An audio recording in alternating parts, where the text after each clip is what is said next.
needs a bed, he needs a home. I don't know what to do anymore. It's actually quite stressful. You know, these are children that have gone through abuse, they're going through it again, it's not right. It can be really, really stressful. Sometimes you don't sleep, sometimes you cry.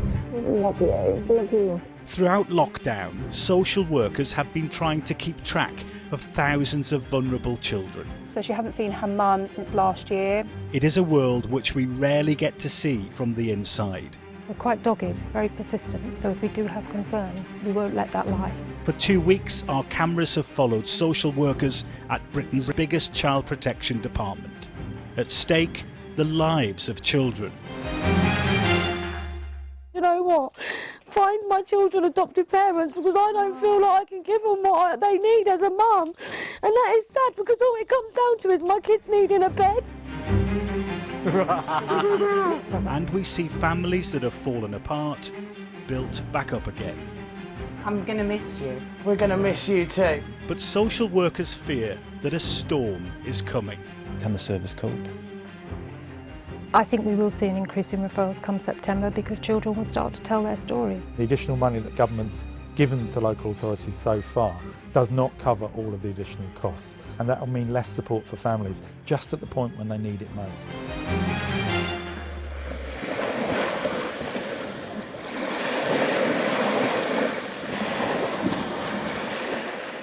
Ramsgate in the district of Thanet in East Kent.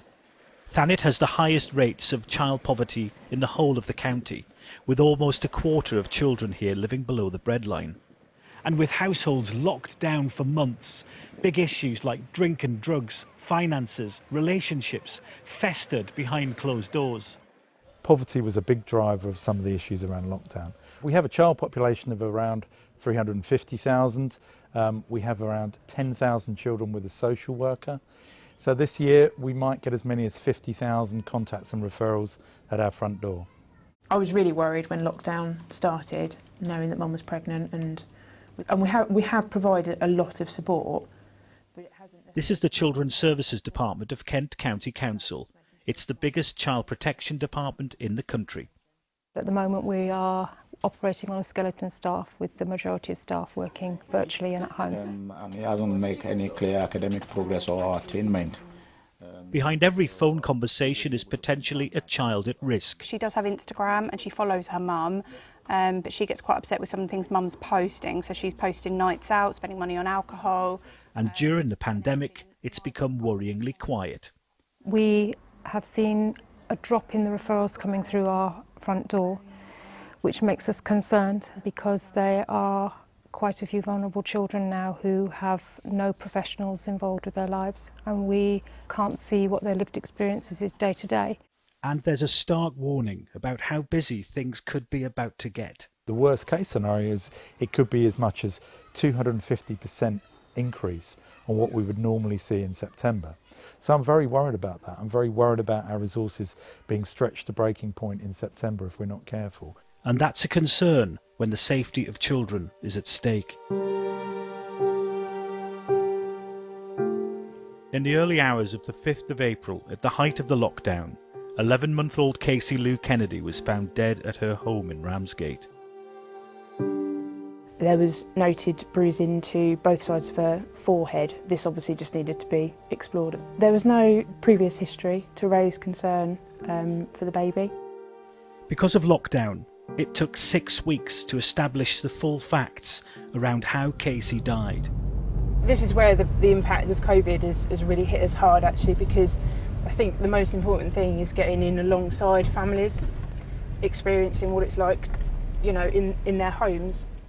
After investigating, social services concluded that there was nothing suspicious about the baby's death. The bruising was due to a common bump to the head, and baby Casey had died in her sleep after moving into a position where she couldn't breathe. You're accepting of support for you and your children. You're able to recognise the impact on the children and take steps to keep... Weeks of delays has taken its toll on the family. And I just feel like I'm being blamed as I'm a single mum of 5 in a housing association house in a time when actually I need support, not being judged. And she kept me alive, kept me alive and sane. got a lot of respect for the family. Just to go through this in such dire situations. A bereavement in the family tied in with the COVID crisis is just so unexpected. It's a minefield really to get through, to get the right support, to explore the emotions, and it's had such a knock-on impact for the family. I think we have to desensitise just to get through the day, but taking a moment to stop and think about it, it can be overwhelming. We just want to do the right thing.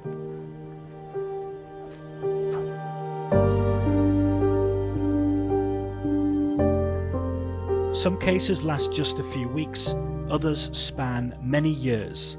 Heinrich Schnettler is only a year out of training, but has already dealt with a very complex case during lockdown, the removal of a child from its parent.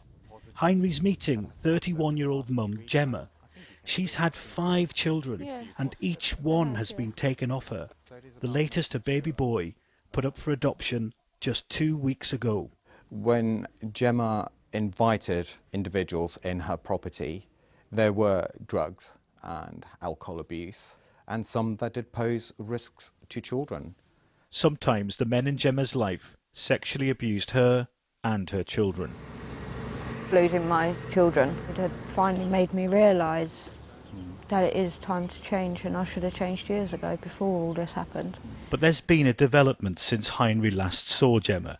She has a new partner, and she's pregnant. I want the baby to come home.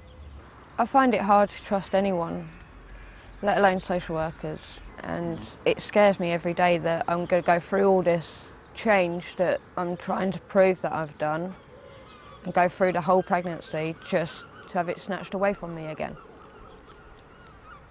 Can you describe to me what it's like to have child after child taken off you? Having a child removed from your care, it's basically like your heart being ripped out and stamped on repeatedly. And to have it keep happening, it makes me feel less of a person. And it makes me feel like I'm not a mum and that I've just failed them children, and it makes me feel like I've basically given birth to them and just given them to people that need children. I don't feel like I'm a mum. I feel like I'm a surrogate person that gives birth to children and has them taken away. Is this time different? No. But ultimately, this is about a young child that we want to be happy, safe, and leading a fulfilled life. One of the most common types of referrals during the pandemic has been due to a rise in cases of domestic violence, often with small children caught in the middle. In 2015, Cheryl Green and Wayne Anderson had a baby boy called Bobby. 5 months later, he died from a heart defect. The effect on the family was devastating.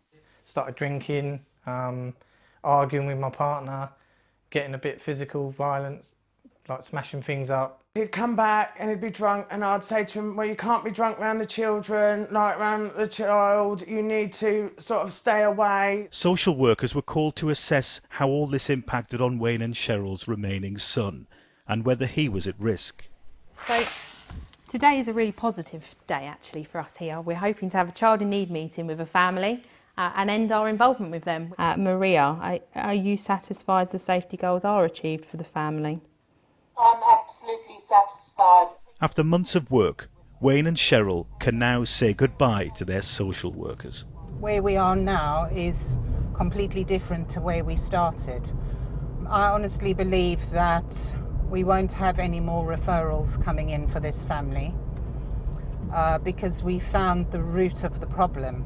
I'm going to miss you. We're going to miss you too. We're really going to miss you. I've really enjoyed working with you. In the beginning it was hard. Yes. You didn't want to know me. No, I didn't want to know any social workers. They've made us into better people and our life so much better now than what it was a year ago. Wayne is so different, it is amazing. Find Mummy, go. You can't move. Yay! Where are you? Among the success stories, social workers say they're worried about the long-term effects of the pandemic on children. 3-year-old Charlie and his mum Sarah are sleeping on a relative's sofa because they're homeless, and the pandemic is making things worse. Are you all right? It's Emily. Yeah, I'm alright. Yeah, good, thank you. Is he feeling a bit poorly? Sarah has a 9-year-old son that was removed from her care and is living with grandparents. She's currently got a 3-year-old son living with her, and she's pregnant with twins, and they are subject to a child protection plan. Sarah was thrown out of her accommodation after an allegation she was using drugs. She's appealing, but because of COVID, that's not being heard until December. Her twins are due in October. They let it get to the point that they feel they have to take people's kids and stuff away, and I'll tell you, that's how I feel I'm Emily at the minute. I feel like if I don't get home very soon, that they're going to take my unborn kids off me and everything. And that is the truth. I'm really stressed about that. I'm not sleeping over it because I feel like this is the only thing they've got on me is this.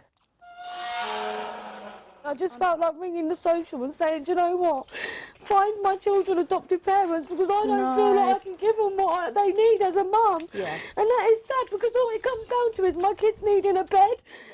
My biggest fear is that things deteriorate and we're in a position where we might have to start legal proceedings. The end result of that would be that the children are removed from her care.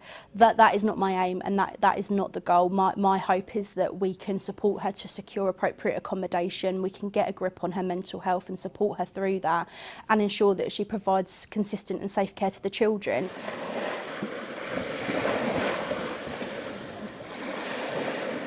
The number of children being taken into care stands at a 10-year high, and there's a fear that the pandemic could cause a surge in demand for social services. It's not a nice feeling, waking up every day and thinking, I wonder how my children are today.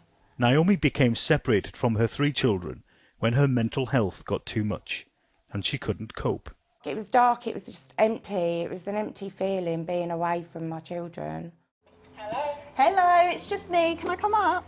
Georgina Lindup has been Naomi's social worker for the past 18 months with one aim, to get her reunited with her 14-year-old son, Owen. Now lockdown is easing, she can visit. Both of them, because mum and son are back together. I wouldn't want for anything better. I'm just so glad he's home. And yeah, a lot of people don't necessarily think that when children go into care, that they come home. No. They think that's it forever. Well, I thought that for years. The first day that Owen came back for a visit, I was jumping up and down in excitement, and as soon as I opened the door and see Owen's face, I got the massive hug, big massive hug from him, and it was just absolutely lovely. I just missed that hug so much.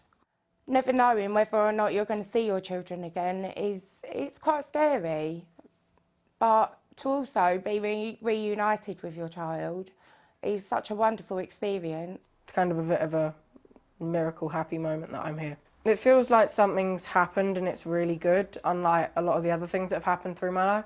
Just a huggy.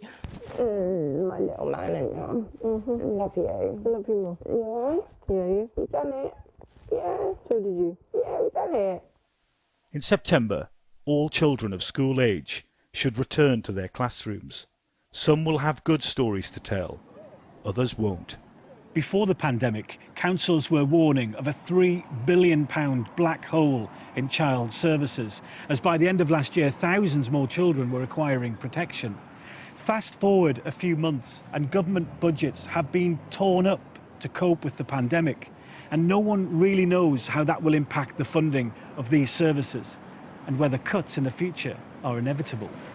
The government says it's provided support for councils to cope during COVID, as well as enabling vulnerable children to attend school.